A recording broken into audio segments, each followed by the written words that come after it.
Mr. Amar Patnaik, nahi. Sri Trichu Sivaji.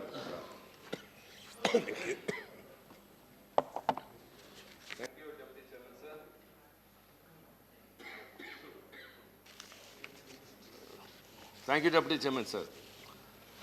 Sir, the Finance Minister, during her budget proposals, made some important announcements.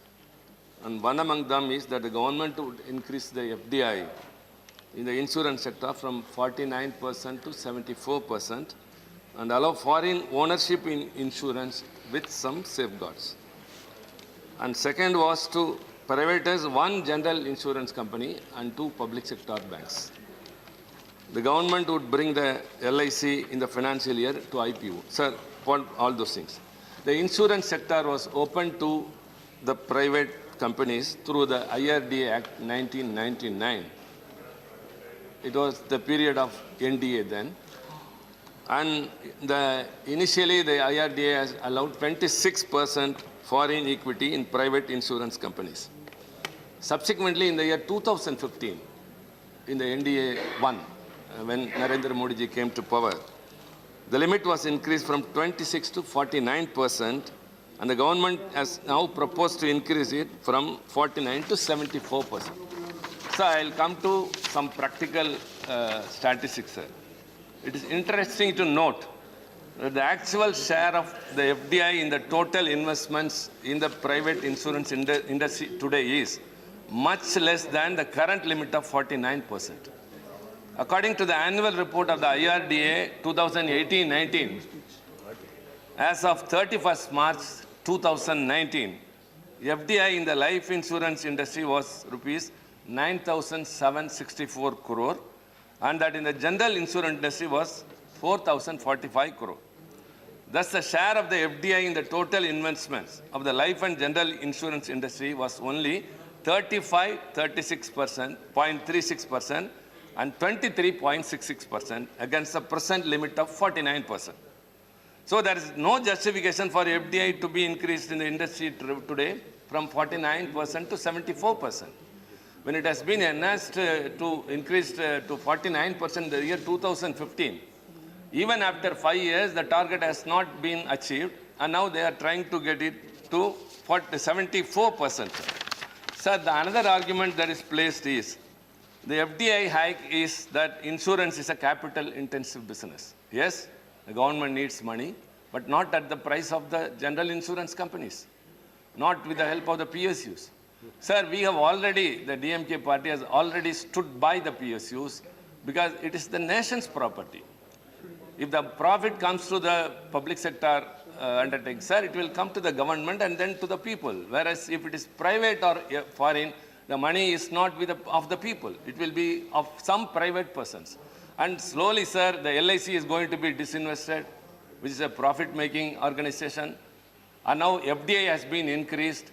And I'm very, very doubtful, sir, when the board of directors will be in the hands of residents, how will the foreigners come and invest?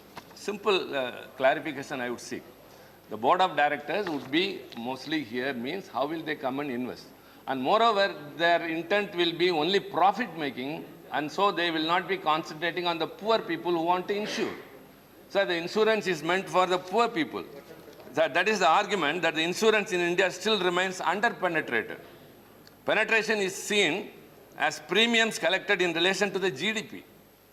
In a country which has a low per capita income and people lack adequate resources to save, looking at the insurance market from this angle is not entirely right. It is estimated that nearly 40 crore Indians are insured both through individual assurances and group insurance. It is estimated that the insurable population, persons who can be insured in India, is around 60 crore. Therefore, the numbers of persons covered are significant. This number can increase depending upon the rising levels of income and savings. So, sir, what is the reason of disinvesting and the valuable assets which we are having?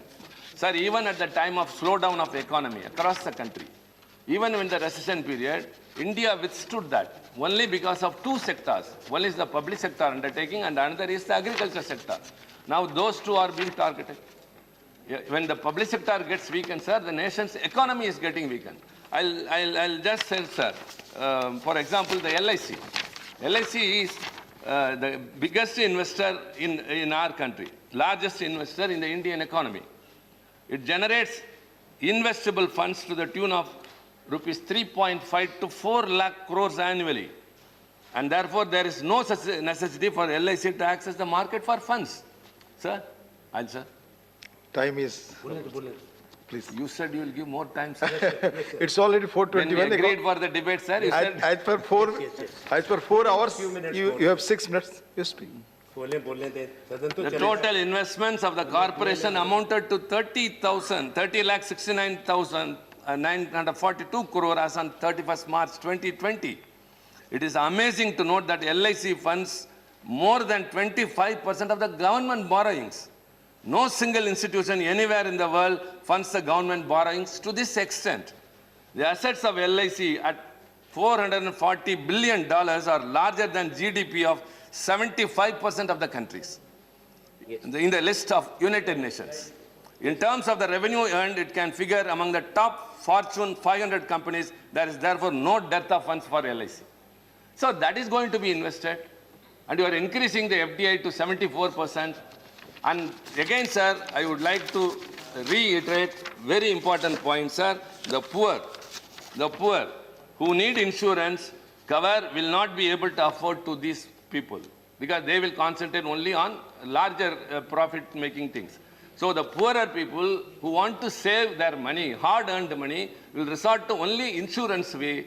And if it is taken away from the government and given to private companies, to the foreigners, that will not benefit the poorer mass population in our country, sir. So, sir, we are not for raising the hike, sir, but the bill has come. It is going to be passed. But will the Indian control be there is a big question. I think the minister will clarify that. And so also, will the FDI benefit the economy? The government will get the money. But will it go to the people? Will they be benefited? So we again urge that the public sector organizations have to be protected at any cost, and they should not be disinvested and privatized. Thank you very much. Thank you, Mane Tiruchu Sivaji. Dr. Banda Prakash ji.